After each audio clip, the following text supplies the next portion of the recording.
Welcome to Global Auto Discover, and welcome to the Lamborghini Temerario. Now, the Temerario has replaced the Huracán, and then subsequently before that, the Gallardo. So, I think it's got some pretty big shoes to fill.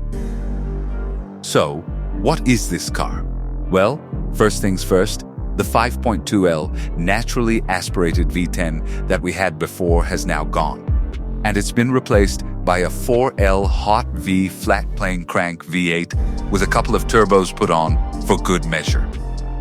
We've then got an electric motor which sits in between the engine and the 8-speed DC gearbox, and then a further 2 here at the front end to give all-wheel drive.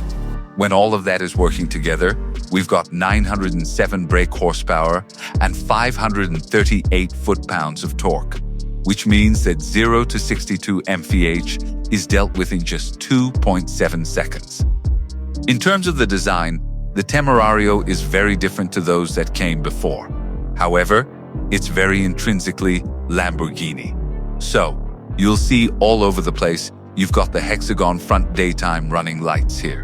And when you get close to this car, you notice some of the incredible aerodynamics. So, for example, around the front lights here, it is completely open. You can actually get your hand all the way through.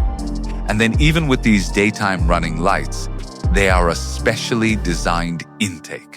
It goes all the way in to feed air in through the car and out the back. As we move alongside the Temerario, again, it's still very recognizably Lamborghini. It sits low and wide.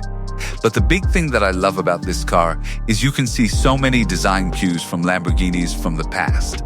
So, if we move here, this rear three-quarter here with the vent here, I can see Gallardo in that. This vent here, the carbon fiber vent here, which feeds air down here, I can see Huracán in this. We've also got this enormous vent running along the side, of course, to feed that 4-liter V8. Now, the scissor doors are reserved for the V12 Lamborghini. So we have standard doors on this car, but actually it makes it so easy to get in and out. The rear of this car is my personal favorite because just look at it. You've got hexagons everywhere. So these rear lights hexagon shaped. The exhaust up here again, hexagon shaped. You've got this enormous rear diffuser here with proper Venturi tunnels down here, finished in carbon fiber. The exposed rear wheels are incredible. You've then got the exposed V8 up here. You can see everything on here. And there is no fixed wing. It didn't need it because of the incredibly intelligent aerodynamics on this car. It didn't need a rear wing because it's been so cleverly thought out. But what do you guys think of the look of the exterior of the Temerario? Let us know in the comments below. And while you do that, I'm going to jump in the driver's seat and take a look at the interior.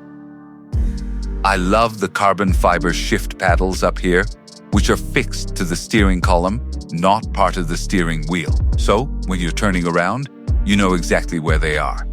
This new design of Alcantara up here with the new central control unit, this new infotainment system, again, I think is a big step on from before. We've got a little pad here for your phone. The start-stop button is still underneath the fighter jet style little cover here. We've also got a passenger's display up on the console here.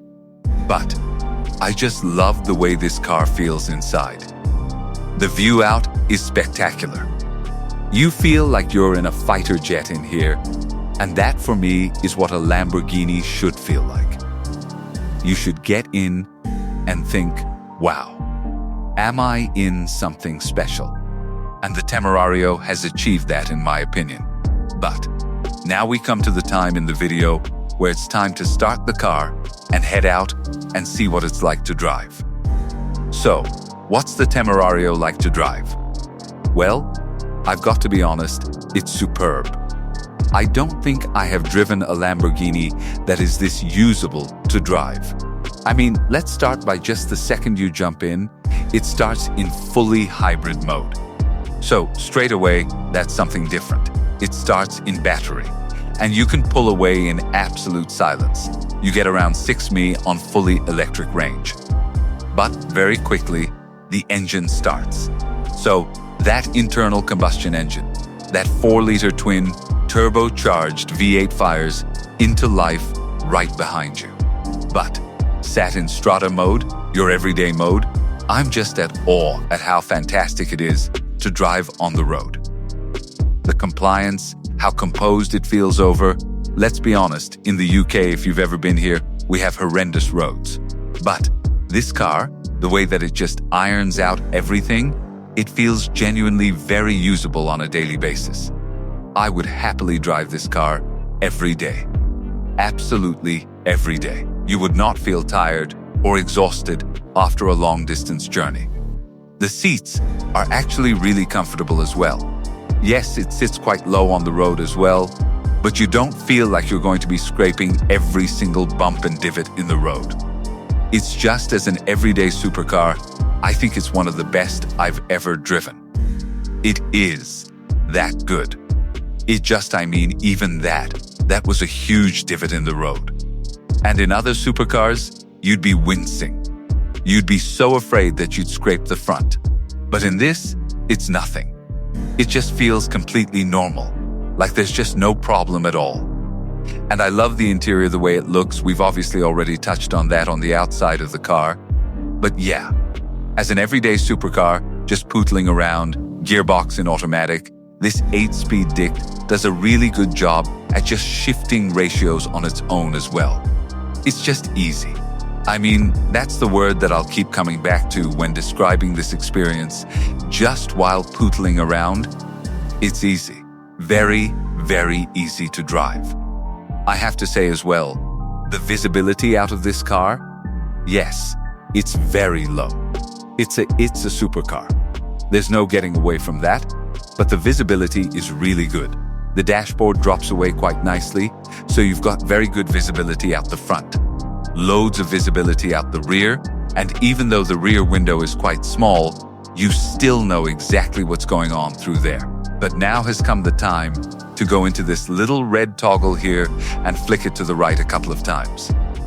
Once drops into sport, so everything firms up, gets a little bit more harder. The internal combustion engine obviously is used more of the time. And then, once more, into Corsa.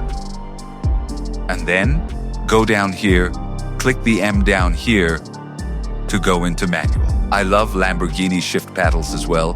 These carbon fiber paddles behind the steering wheel that are attached to the steering column.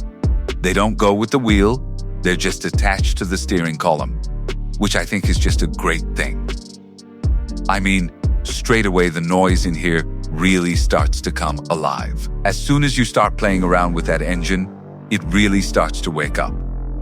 And oh my word, is this car quick. I mean, 907 horsepower, it's going to be quick, but honestly, I don't think I've driven anything as quick as this. When you get right to the higher reaches, it sounds honestly unbelievable. You get to around 7,000 RPM and you think, that's got to be nearly it. But no, this engine revs all the way to 10,000 RPM. And it just pulls and pulls and pulls. It's just relentless. The speed at which it just continues to pull. As I say, I don't think I've driven anything quite as quick as this on the road. It is bonkers, absolutely bonkers. But it's not just that. The steering is lightning fast, it's sharp, it's responsive, the gearbox wakes up. I mean, it shifts so quickly. This car, once you start getting up through the gears, is like nothing I think I've ever experienced. And yes, it doesn't have that low baritone of the V10, but that has been replaced by something else. It's been replaced by absolute tire-bursting performance. And honestly, yes, that V10 was amazing, but what they've managed to do with this, the only hybrid V8 supercar on the market right now, is genuinely spectacular. The way that it's just got this very sedate personality 1 second, the most usable Lamborghini supercar I've ever driven. I'll say that. But then the second, in 2 minutes, in the press of a button, it transforms into just about the fastest thing I've ever driven on the road. And it's the pickup, The way that you just squeeze on that throttle, any gear, any revs, it just takes off. It's so special. It is so special. I mean, it does everything. It does the everyday cruising so well, but then, as I say, at the touch of a button, let's do one more, shall we? One more, for good measure. Oh my word, Lamborghini, you've surely produced something really special. It is sensational. Absolutely sensational. Thanks for watching. And remember to like, subscribe, and hit that notification bell to stay updated with the latest car reviews. See you in the next video.